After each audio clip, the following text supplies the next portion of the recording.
আসসালামু আলাইকুম my sweet viewers, welcome back to my channel. সবাইকে অনেক অনেক শুভেচ্ছা ও স্বাগতম। আজ আমি আরেকটি রেসিপি ব্লগ নিয়ে চলে এসেছি আপনাদের মাঝে। আজ আমি দেখাবো মচমচে পেঁয়াজু। আর এই পেঁয়াজুটা এক একজন এক এক রকম করে বানিয়ে থাকে। এক একজনের হাতের পেঁয়াজুর টেস্টটাও এক এক রকম হয়ে থাকে, কারোটা কারোর মতোই হয় না। যাই হোক, প্রথমে আমি মসুর ডাল নিয়েছি 2 কাপ এবং ধুয়ে ভালো করে ভিজিয়ে রেখেছি। তারপর আমি মসুরির ডালটাকে পেস্ট করে নিয়েছি, আর সাথে পেঁয়াজ, কাঁচামরিচ, ধনেপাতা নিয়েছি। আর এই পেঁয়াজ, কাঁচামরিচ ধনেপাতাগুলো আমি ভালোভাবে ভালোভাবে মেখে নিয়েছি নরম করে, যাতে একটা এমনিতে শক্ত থাকে, জাস্ট ধনেপাতা আর কাঁচামরিচের একটা ফ্লেভার আসে, সেজন্য এভাবে আমি মেখে নিয়েছি। আর এগুলি ভালোভাবে মেখে নিয়ে আমি ডালের সাথে মিক্সড করে দিব। ডালের সাথে মিক্সড করার পরে তারপরে আমি দেব এখানে হলুদের গুঁড়া, মরিচের গুঁড়া, হলুদের গুঁড়া, মরিচের গুঁড়া, তারপর হচ্ছে জিরা ফাঁকি, তারপর হচ্ছে আমি আবার কারি পাউডার পছন্দ করি, সেজন্য আমি এগুলির সাথে আবার কারি পাউডার দিব, এক্সট্রা কারি পাউডার। তো তারপরে আমি দিব হচ্ছে পাঁচফোড়নের ফাঁকি। আর এই পাঁচফোড়ন আমি আস্ত দিব, সরি ফাঁকি না। আর কারো ইচ্ছে হলে কেউ আস্ত না দিয়ে পাঁচফোড়নটা ফাঁকিও দিতে পারে, সেম একটা সুন্দর ফ্লেভার আসে পাঁচফোড়নের, সেজন্য আমি এভাবে সবসময় এখানে পাঁচফোড়নের ফাঁকি দিই। আবার আমি মাঝে মাঝে এখানে আবার গরম মশলার পাউডারও দিই, যে একটা ঘ্রাণ আসার জন্য এই পেঁয়াজের সাথে। তো তারপর আমি ভালো করে এগুলির সাথে সব কিছু একসাথে মেখে নিব।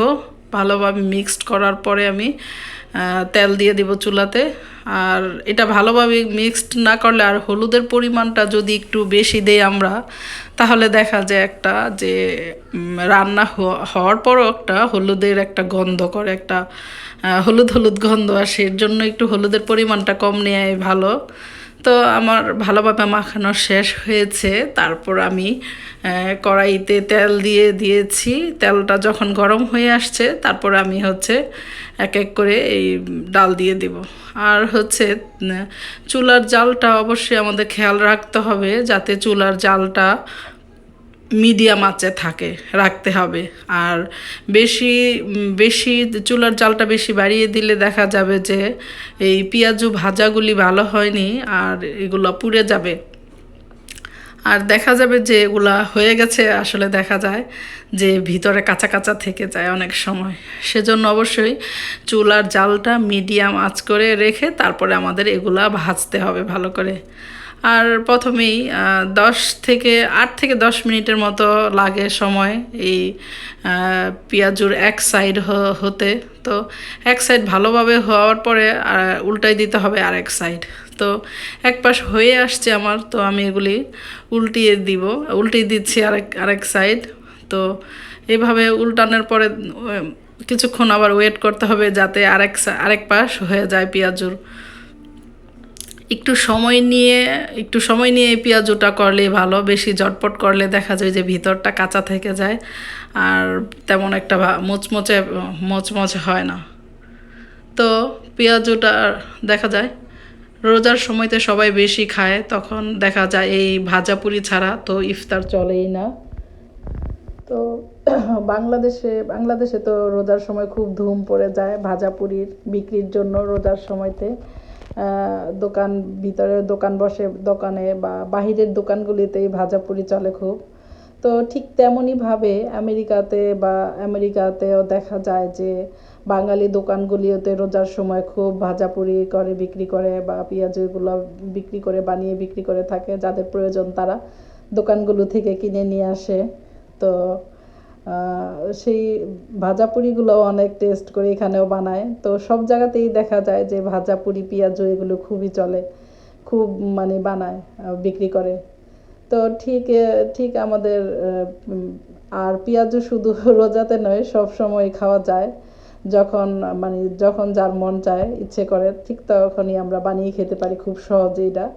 আর পেঁয়াজু বানানোটাও খুব সহজ, তাই সহজে আমরা বানিয়ে ফেলতে পারি এই পেঁয়াজু। তো সেম প্রসেসে এগুলি আমি আবার দিয়ে দিচ্ছি এই পেঁয়াজগুলো। আর দেওয়ার পরে কিছুক্ষণ আমি ওয়েট করব, তারপরে আমি আবার উল্টিয়ে দিব।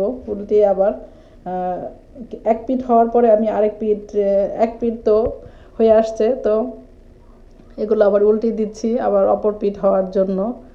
তো ঠিক এরকমই আমরা যখন ইচ্ছা আমরা ইজি, আমাদের কাছে মনে হয় যে পেঁয়াজুটা আসলেই খুব ইজি, সহজে এগুলি বানিয়ে খাওয়া যায়, বা গ্রাম বা মফস্বল সব জায়গাতেই দেখা যায় এই পেঁয়াজুর মানে খুব প্রিয়, মানে খুব পছন্দ করে সবাই, এটা একটা চলেই খাবারটা। মানে বিকেল হইলেই দেখা যায় গ্রামে বা মফস্বলের দোকানগুলিতে এই পেঁয়াজু ভাজে। তো যাই হোক, আমার এই পেঁয়াজু ভাজা শেষ হলো।